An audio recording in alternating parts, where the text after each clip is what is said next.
Vandeham Sri Guru. The following is a class on the Bhagavad-gītā As It Is, second chapter, text number 11, given by His Divine Grace, A.C. Bhaktivedanta Swami Prabhupada, recorded on the 11th of February, 1975, in Mexico.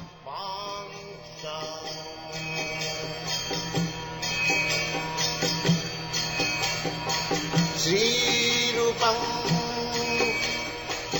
Sakrajatam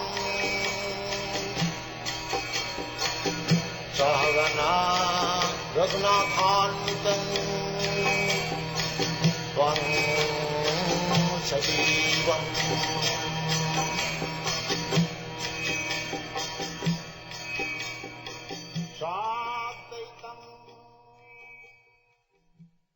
Sri Bhagavan-uvaca asatya nanasutastam pragyavadangscha bhasase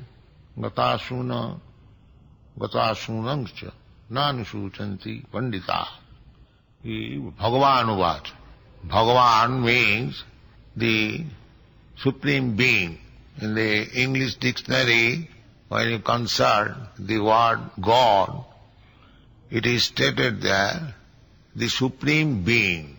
What is that Supreme Being? We are all living beings, but amongst ourselves there is comparative, superlative positions. I am here, you are here, he is there. So, you may be better than me, he may be better than you, and somebody else may be better than him. In this way, you go on searching after one better than the other. When you ultimately come to a point that nobody is better than him, that is Bhagavan. Bhaga means opulence. So, there are 6 kinds of opulences. One opulence is to become very rich. Another opulence is to become very powerful.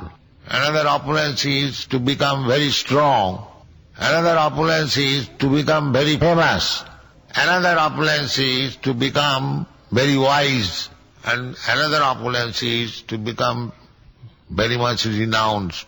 So these 6 kinds of opulences, when present in the superlative degree, that is Bhagavan. This means, as it is stated in the Vedic literature, natasya sama adhikascha drishyate. Nobody is found equal to him or greater than him. In this material world, any person you take, next moment you will find somebody equal to him and somebody greater than him. But the Vedic information is, God means who has no equal and who has no greater person than him. Actually, Bhagavad-gītā was spoken by Krishna, and here it is said, Bhagavan-uvaca. The Bhagavan, the Supreme God, means Krishna. That is the statement in all Vedic literature.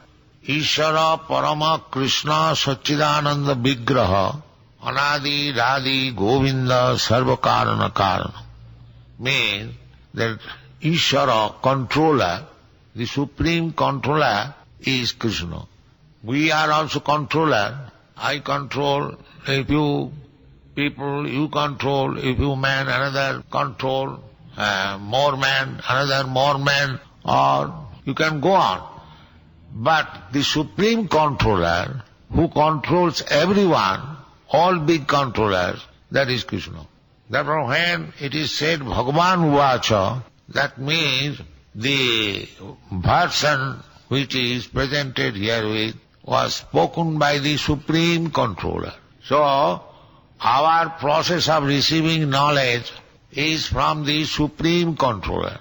Because, according to the definition already given, wise, the most wise, Krishna or Bhagavan is the most wise. Therefore, if we receive knowledge from the most wise, then there is no flaw. That is our principle, that we are receiving from Krishna, the Supreme Controller, directly. Just like when there is some misunderstanding, we take help from the law books. Because in the law book or in the law court, the decision is obligatory to both the parties. So to give knowledge, there are many, many parties, but when we receive knowledge from the Supreme, that is all inclusive. So here Krishna says, asaccan annasuchastang pragyavadang suhasa. Arjuna has accepted the guidance of Krishna. He has said previously that the position is very perplexing, therefore I accept you as my spiritual master and you kindly give me enlightenment. This is the process. We should approach the Supreme or the representative of the Supreme, just like the same example, when there is any controversy, we refer to the law book or to the lawyer, or we take the decision of the law court, and that is final. So here Krishna says to Arjuna that because he has accepted the leadership of Krishna, therefore Krishna is chastising him in this way. He is chastising in this way that Arjuna was talking with Krishna as friends. So friends means equal status, but he gave up that status. He took the status of a disciple.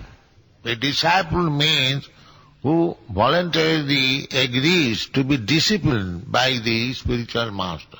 When one becomes disciple, he cannot disobey the order of the spiritual master. Shishya, this word comes from the root shasdhatu, means I accept your ruling.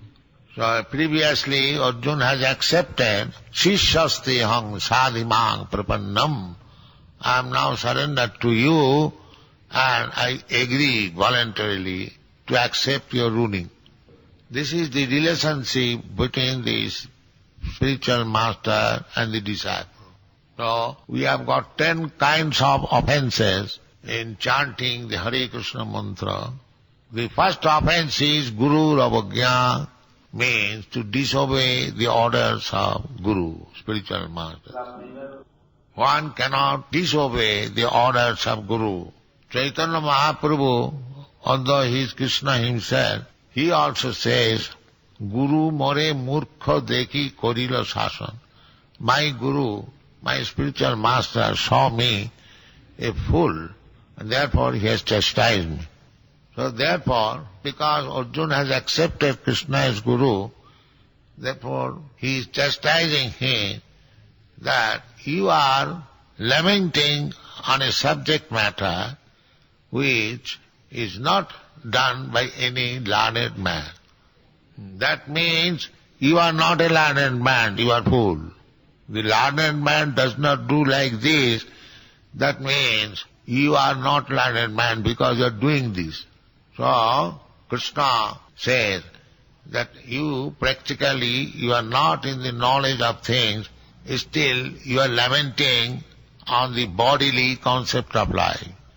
Anyone who accepts his body as self, he is not only learned, but he is compared with the animal. That is the statement in the Vedic literature. Jasyato buddhi kunapeti dhatuke sadhik kalatra dhisuvoma ijjadhi jatirtha buddhi salilena karhichit janeshu avijneshu saeva gokhara. Go means cow and khara means ass. So anyone who accepts this body as self, he is animal, he is not human being. That is the beginning of knowledge. People are accepting knowledge from school, college, university, but at the present moment at least, How many people know that he is not body? Unless we understand this first principle of knowledge, there is no question of spiritual advancement of life. So, the beginning of Bhagavad-gītā is to give lesson that we are not this body. It will be later on explained that the spirit soul or the real person is within this body. Just like we are here, we are within this heart and coat, but we are not this heart and coat. So, if this heart and coat is torn, if somebody becomes mad after it and lamenting, that is not very good sense. Therefore he is saying that asacchānanusuchastam. You are lamenting on the subject matter which is never done by any learned man. A ship without rudder or without captain. A ship without captain. He has not mentioned, but Bhagavad has mentioned. No, you don't bring any other question. You talk about this which you have lectured. In this way, if you bring other question, that is not. We are discussing one verse. You can put question on this, not irrelevant question. Of course, that is not irrelevant, but not in connection with this verse. So, question means in connection with this verse. How do you understand when you go for treatment to a physician? How do you understand that here is a physician? How do you understand? Tell me. Huh? Yes. Somewhere or other, you know that he is a physician. And similarly, you have to find out Guru. Guru, first of all, who requires a Guru? That is the question. Because Guru is not a fashion. It is said in the Shrimad Bhagavatam, Tasmāt Gurum Prabhaddeta. On account of this, you should go to a Guru. What is that account? Tasmāt Gurum Prabhaddeta Jignāsu Shreya Uttamam. One who is very much inquisitive to know about spiritual affair, he requires a Guru. Spiritual affair means that we are in this material world, we are suffering. When the question will come in one's mind, why I am suffering? That is spiritual. Just like an animal is being taken to the slaughterhouse, he cannot inquire why I am being taken to the slaughterhouse. But if a man is being taken forcibly, he will protest, he will cry, he will call crowd. Therefore, human being can inquire about spiritual affair. So, when there is spiritual inquiry, then one requires a Guru. And by going to Guru, as it is stated, tad-viddhi pranipātena pariprasnena sevaya. One has to learn by surrendering, pranipat. So, first of all, there must be a strong impulse to inquire about the transcendental subject matter. Then one requires a Guru. Not that to follow a fashion that one has Guru. Acharyavan Purusha Veda. Unless one becomes under the control of Acharya, he has no perfect knowledge. Therefore the Vedas says, Tad-vijñānātham sa gurumeva abhigacchēt. For understanding the transcendental science, one must approach a Guru. And what is the symptom of Guru? Samitpani shrutiyam brahmanishtam. Guru means one who has complete knowledge of Vedic version, and not only that, he is a staunch or fixed up devotee of the Supreme Lord. These are the qualifications. The Guru strictly follows the Vedic injunction and teaches the same thing to his disciple. That is Guru. So, first thing is, one must be inquisitive to understand about the spiritual subject matter. Just like you have come here in this temple, you know that here nothing like political meeting is going on. Here something spiritual matter is being discussed, therefore you have come.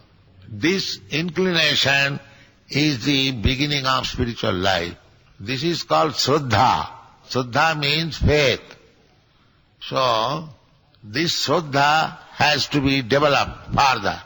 And to develop this Shraddha or faith, one has to associate with persons who are keeping with this faith.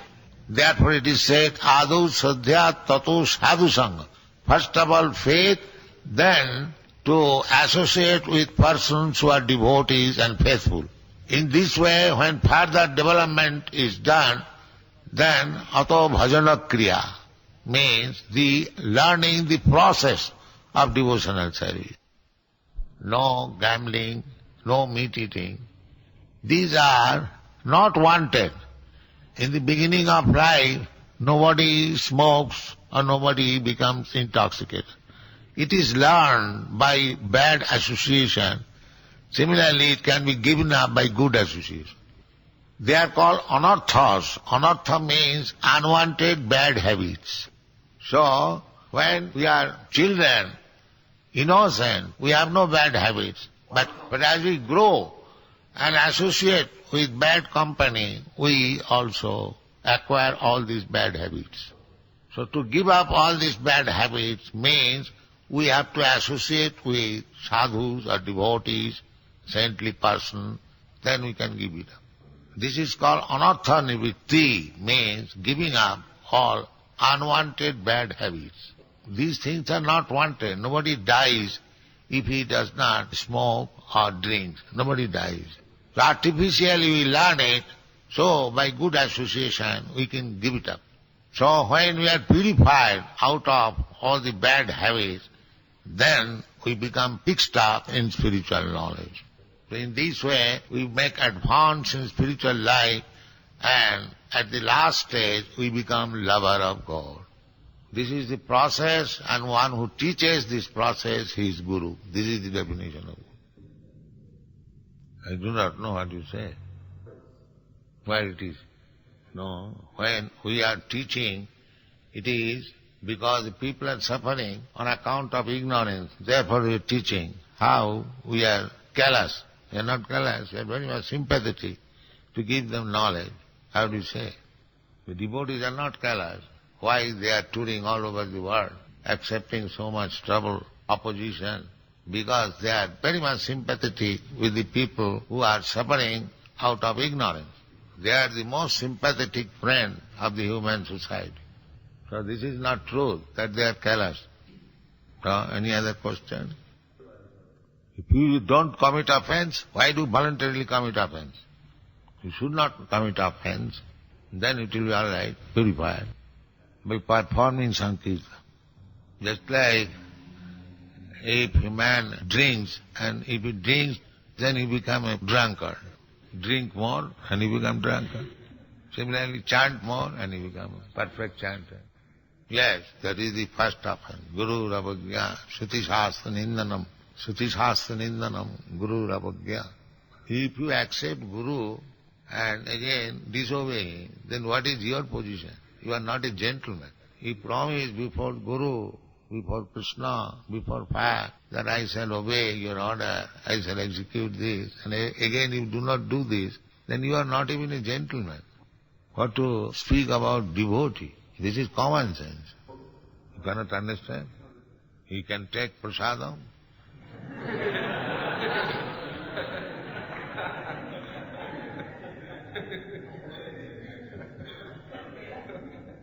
Bhaktivinoda Thakur has said like that, Tar madhe jivbhavati lobho moy sudur mati, tare jeta kothina sangsare. Out of all the senses, the tongue sense is very powerful. So it is very difficult to control it. So he says, Tar madhe jivbhavati lobho moy sudur mati. The tongue is very greedy and very difficult to be controlled. Therefore, Krishna has given us one weapon. What is that? Krishna baro dayamoy koribare jivha joy saprasad anna dila bhai. Krishna is very kind. Therefore, he has given us his remnants of food stuff. So, if we make this promise that I shall not take anything which is not offered to Krishna, then your tongue will be controlled. And in the Shastra it is said, that you cannot understand Krishna. Atah Sri Krishna Namadi, not only Krishna, even his name, you cannot understand with these imperfect senses. Atah Sri Krishna Namadi namavid grayam indriyai sevan mukhe hi jivhado sameva spurattada. But when you engage your tongue in the service of Krishna, then Krishna reveals himself. So the tongue's business is twofold. One is with tongue we speak, we vibrate sound. And another business is with tongue we taste nice food stuff. So if you engage this tongue in the matter of Krishna's service by vibrating Hare Krishna mantra, and if you don't allow your tongue to touch anything which is not offered to Krishna, then you become immediately Krishna realized. So when the tongue is controlled, all other senses are automatically controlled. This is the problem.